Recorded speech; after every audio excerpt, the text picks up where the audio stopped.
손 목사님 47개? 예, 47분. 계란 47개 준비한다는 얘기입니다. 예. 47분 오신다고 하시고요. 또 내일 또 우리 경로당에 또 우리 여전도회와 같이 가면 또 더 많은 분들이 오실 것 같아요. 그래서 이번 주 주일날 새생명 축제 때 또 귀한 복음의 역사가 일어날 수 있기를 또 기도하며 나아갈 수 있기를 바랍니다. 예, 하나님 말씀 우리 함께 보시겠습니다. 야고보서 1장 13절에서 18절까지의 말씀입니다.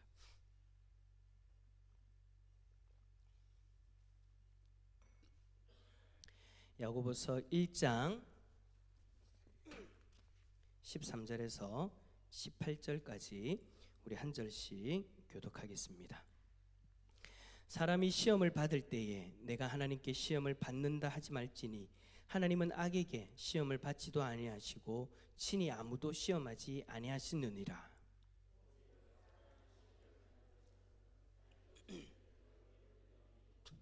욕심이 잉태한즉 죄를 낳고 죄가 장성한즉 사망을 낳느니라.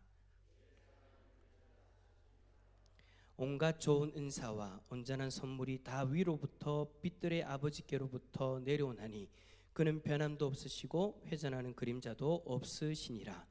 그가 그 피조물 중에 우리로 한 첫 열매가 되게 하시려고 자기의 뜻을 따라 진리의 말씀으로 우리를 낳으셨느니라. 아멘. 할렐루야. 하나님의 평강이 우리 성도님들에게 가득하기를 축복합니다. 예, 우리는 지난 주 수요일부터 야고보서의 말씀을 이제 살펴보고 있습니다. 지난주에는 시험의 때에 필요한 것들이 어떤 것들이 있는가 우리가 말씀을 통해 살펴보았죠. 시험을 잘 참고 이기기 위해서는 준비해야 되는 것들이 있다라고 이렇게 제가 세 가지를 말씀하셨는데 혹시 기억나십니까? 첫 번째는 무슨 변화가 필요하다고 했어요. 무슨 변화일까요? 인자로 시작해요. 인간이 변해야 된답니까? 아니죠. 인식의 변화.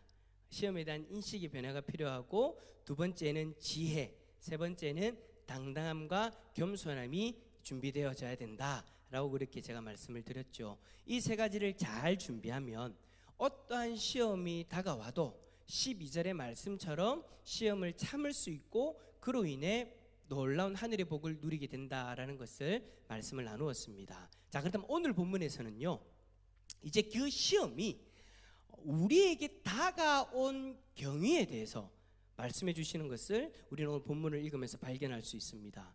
물론 여기서 여러분 전제되어져야 되는 것이 하나 있는데 그것이 무엇이냐면, 오늘 본문에서 언급되어지는 시험은 우리가 지난주에 살펴봤던 1절부터 12절까지에 있는, 그러니까 2절과 12절에서 언급되어지는 그 시험과는 다르다라는 겁니다. 무엇이 다르냐? 사용되어진 단어 자체가 달라요. 헬라어 단어가 다르다라는 겁니다.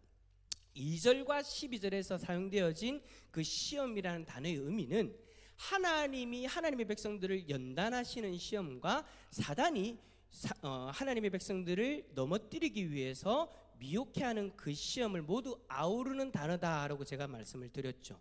하지만 오늘 13절 이후에 본문에서 사용되어지는 이 시험이라는 단어들은 죄를 짓게 하려는 그 사단의 유혹으로 의미가 더 축소되어집니다. 자, 이러한 사단의 유혹은 우리로 하여금 뭘 짓게 만든다고요? 죄를 짓게 만드는 거예요. 죄를 짓게 만들고 그로 인하여서 하나님으로부터 떨어지게, 멀어지게, 절단되어지게 그렇게 만든다라는 거예요. 이러한 시험이 우리에게 다가오는데 본문에서는 뭐라고 얘기하냐면, 오늘 말씀에서 이러한 시험에 대해 속지 말라. 뭐 하지 말라고요? 속지 말라. 속지 말라고 16절에서 경고하고 있다라는 거예요. 여러분, 속지 말라고 지금 야고보 사도가 그렇게 이야기를 하고 있다는 것은 이미 많은 사람들이 속고 있기 때문에 이 말을 하는 거겠죠. 자, 그렇다면 많은 사람들이 이 시험에 대해서 어떻게 잘못 생각하고 속고 있는 것일까요? 우리 13절 말씀을 통해서 한번 읽어봅시다. 우리 13절 말씀 함께 읽어보겠습니다. 시작. 사람이 시험을 받을 때에 내가 하나님께 시험을 받는다 하지 말지니 하나님은 악에게 시험을 받지도 아니하시고 친히 아무도 시험하지 아니하시느니라. 아멘. 13절의 말씀을 통해서 우리가 발견하는 것이 뭐예요? 알 수 있는 게 뭐예요? 사람들이 시험을 받을 때 하나님이 자신을 시험한다라고 그렇게 속고 있다라는 거예요. 자, 제가 앞에서 전제한다고 했죠. 이 시험이 뭐라고요? 넘어뜨려서 죄를 짓게 만드는 시험인 거예요. 그러니까 우리가 앞에서 전제인 것처럼 이 시험은 우리로 하여금 죄를 짓게 만드는 사단의 그 유혹을 가리키는 시험인데, 하나님께서 우리에게 죄를 짓도록 시험했다라고 속지 말라라는 거예요. 다시 말하면 우리에게 시험이 와서 넘어져서 죄를 지었는데 이 모든 것은 하나님 책임이야. 하나님 때문이야. 하나님이 나를 시험하셔서 죄를 짓도록 하셔가지고 내가 이렇게 넘어진 거야.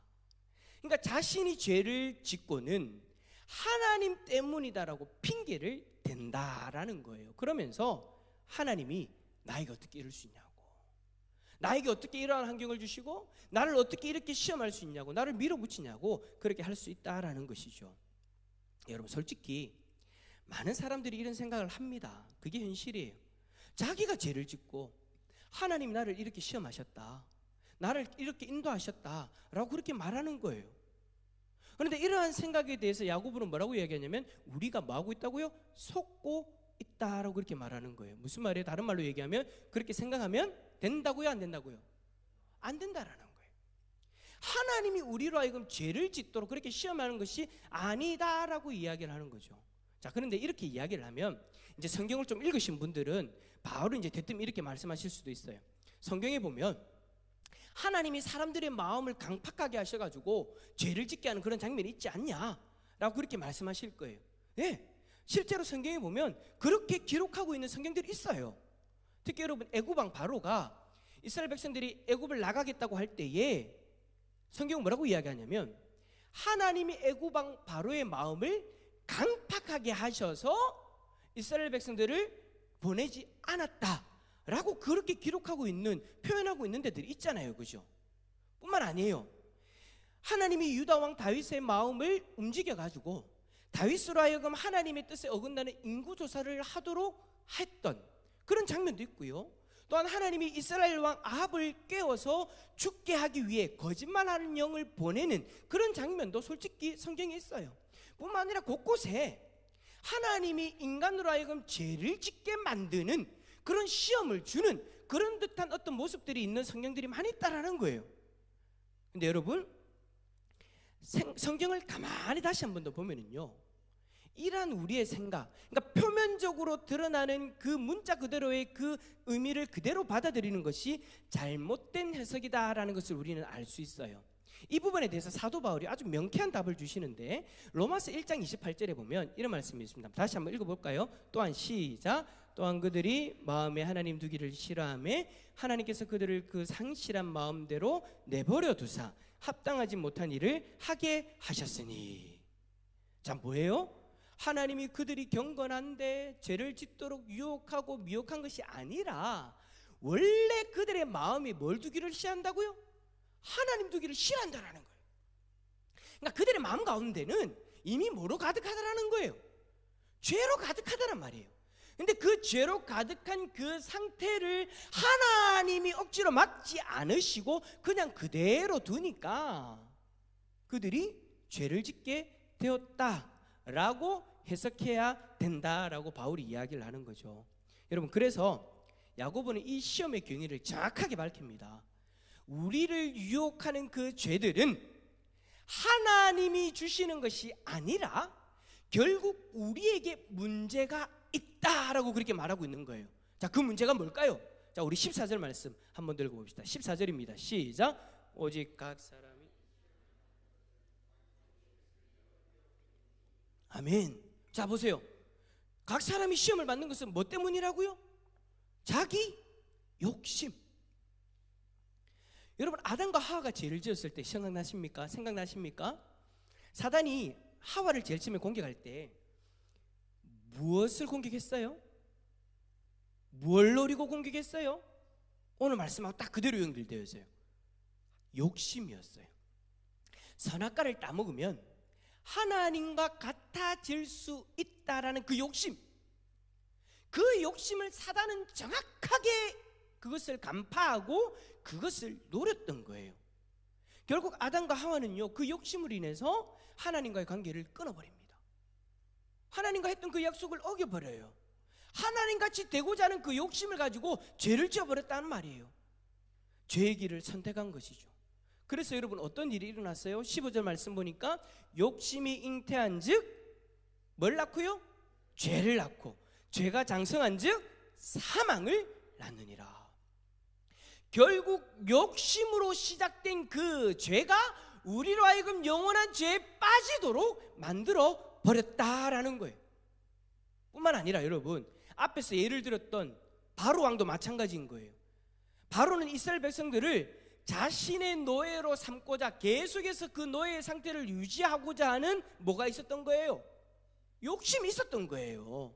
그 욕심이 있는 그 상태를 하나님이 그대로 두시니까 보내줄게, 시험 때문에 재앙 때문에 너무 힘들어가지고 이제는 보내줄게 했다가 그 욕심 때문에 다시 마음을 돌이켜서 안 되겠다, 가지 마라, 못 보내겠다, 계속해서 그 일들을 반복했던 거예요. 10가지 재앙을 경험하면서 계속해서 그것을 반복했던 그 이유가 바로 그 바로의 마음에 뭐가 가득했기 때문이라고요? 욕심. 여러분 다윗은 어때요? 사무엘하 24장 1절에 보면은요, 여호와 하나님께서 진노하셔서 다윗이 인구조사를 하도록 선동하시는 것으로 표현되어지고 있는데, 놀라운 것은 10절에 다윗이 어떻게 하냐면 하나님 앞에 회개합니다. 1절의 말씀을 만약에 문자 그대로 우리가 받아들인다면 하나님이 이렇게 했는데 왜 다윗이 그렇게 하지? 라고 이해할 수 있는데, 바울이 이야기한 것처럼 그렇게 해석을 하면요, 그 문장을, 그 사건을 그대로 이해할 수 있는 거죠. 아, 하나님이 다윗의 마음 가운데 죄가 가득한 것을 그대로 두시니까 다윗이 인구조사를 했구나. 왜 여러분 인구조사를 했어요?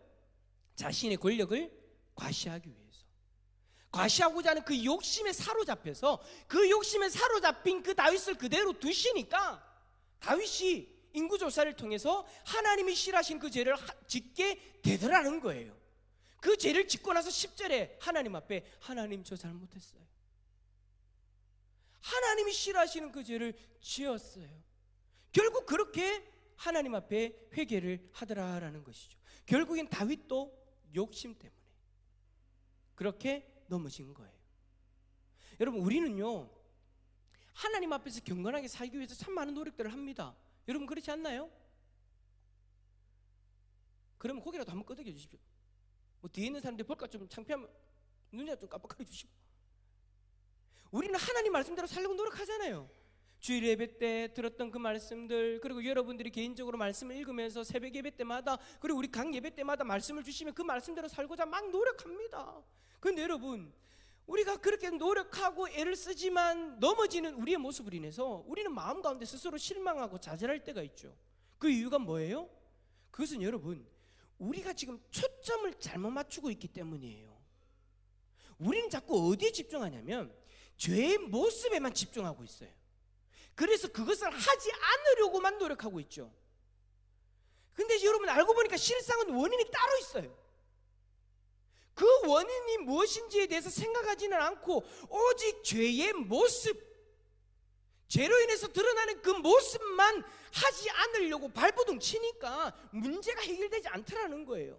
꼭 이거하고 똑같은 거예요. 제가 한 예를 들면, 여러분 집이 있는데 집에 불이 났어요.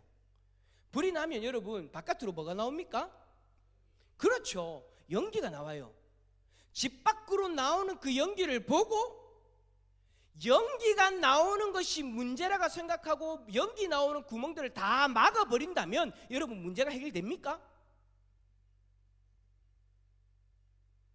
지금 집에 불이 나가지고 연기 나는데 어이구야 연기 난다, 연기가 와 저리 보기 싫어, 저거 빨리 막아라 해갖고 막는다고 해서 여러분 문제가 해결되는 것이 아니에요. 중요한 것은요 여러분, 연기가 아니라 그 집에서 활활 타고 있는 불이 문제예요. 그 불을 꺼야 되는데 자꾸 집 밖으로 나오는 연기만 나오지 않게 하려고 하니까 자꾸 노력하고 노력해도 문제가 해결되지 않더라는 것이죠. 여러분 예를 들어서 어떤 사람이 도박을 한다고 생각해 봅시다. 도박을 하는 사람이 마음의 다짐을 할까요, 안 할까요? 하죠. 왜냐하면 자신 때문에 가족들이 불행해지고 자신의 인생이 망가지고 그런 것들을 발견하고 이제 하면 안 되겠어, 이제 이걸 끊어야 되겠어, 막 그렇게 부단히 노력합니다. 근데 여러분, 대부분의 사람들이 어떻게 돼요? 성공해요, 실패해요? 실패해요. 그러면서 이렇게 얘기해요. 하나님이 도와주지 않네, 하나님이 자꾸 나를 시험하네. 하나님께 책임을 전가하죠. 여러분, 여기서 속고 있는 게 뭐예요?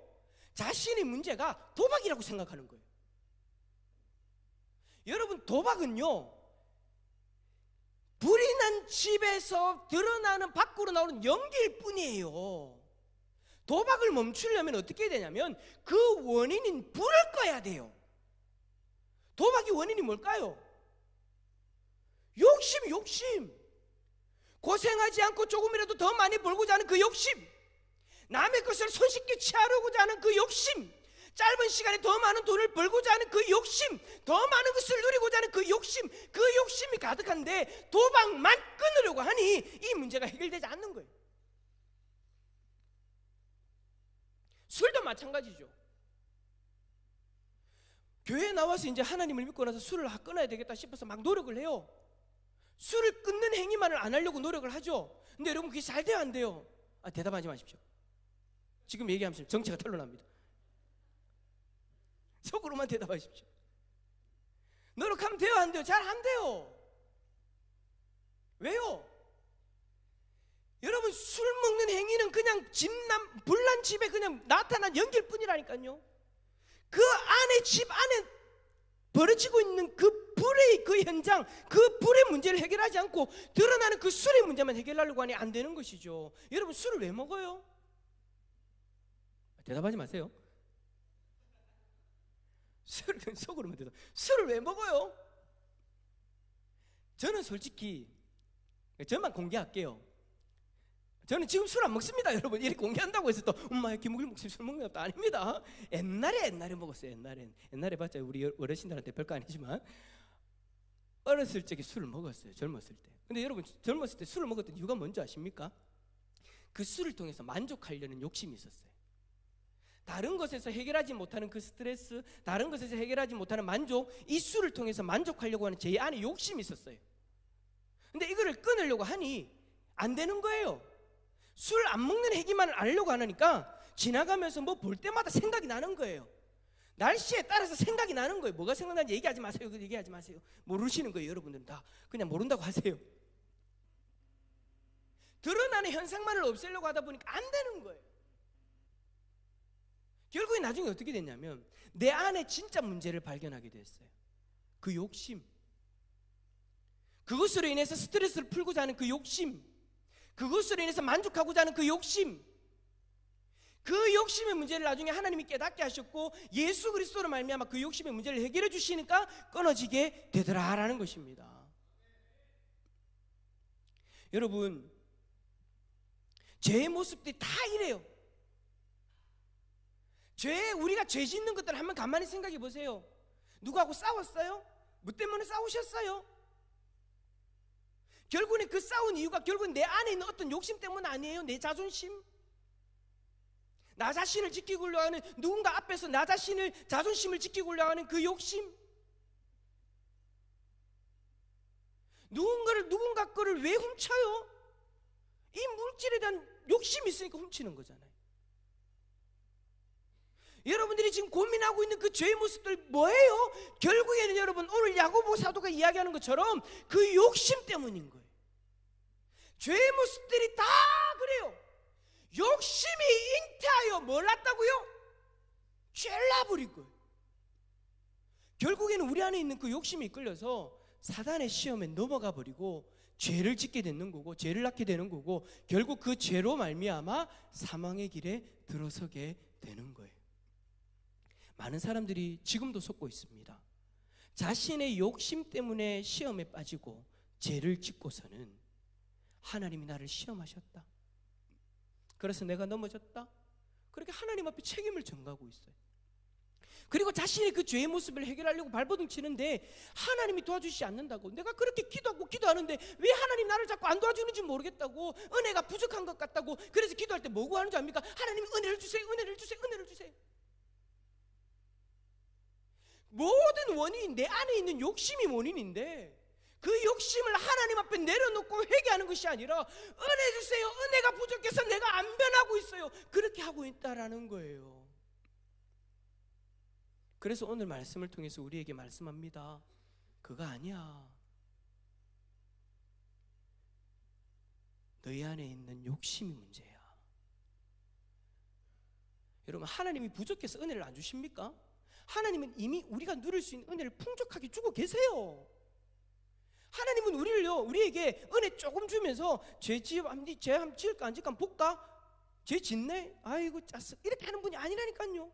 죄를 짓도록 나누시는 분이 아니에요. 하나님 어떤 분이에요? 17절과 18절 두 절의 말씀 한번 읽어봅시다. 17절과 18절입니다. 시작.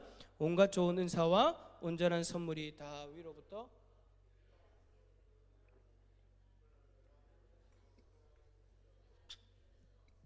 그가 그 피조물 중에 우리로 간천 열매가 되게 하시려고 자기의 뜻을 따라 진리의 말씀으로 우리를 낳으셨느니라. 아멘. 하나님은요, 여러분, 우리에게 온갖 좋은 은사와 온전한 선물을 주시기 원하시는 분이라는 거예요. 하나님 변함도 없어요. 그림자와 같이 햇빛이 여기서 비치면 그림자가 여기로 생기고, 여기서 비치면 열이 생기고, 하나님 변덕이 심해가지고 이랬다 저랬다 하는 분도 아니라는 거예요. 하나님은 우리를 사랑하셔서 우리를 자신의 자녀 삼기 위해서 독생자 예수 그리스도를 내어주시기까지 우리를 사랑하시는 분인 줄 믿습니다. 이미 우리에게 그러한 하나님이기 때문에 우리에게 필요한 은혜를 마음껏 부어주고 계세요.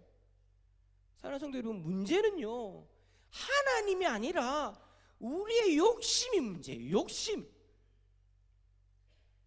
오늘도 내가 시험에 들어서 만약에 죄를 지었다면 그 마음속 그 깊은 곳에서 아직까지도 나를 쥐어 흔들고 있는 그 욕심에 미혹되어진 거다라는 거예요. 오늘 이 저녁에 우리가 하나님의 말씀을 받고 찬양하고 기도하는 가운데 우리의 그 욕심의 문제, 그 욕심을 하나님 앞에 내려놓을 수 있기를 바랍니다. 그 욕심을 인정합시다. 그리고 하나님 앞에 내려놓읍시다.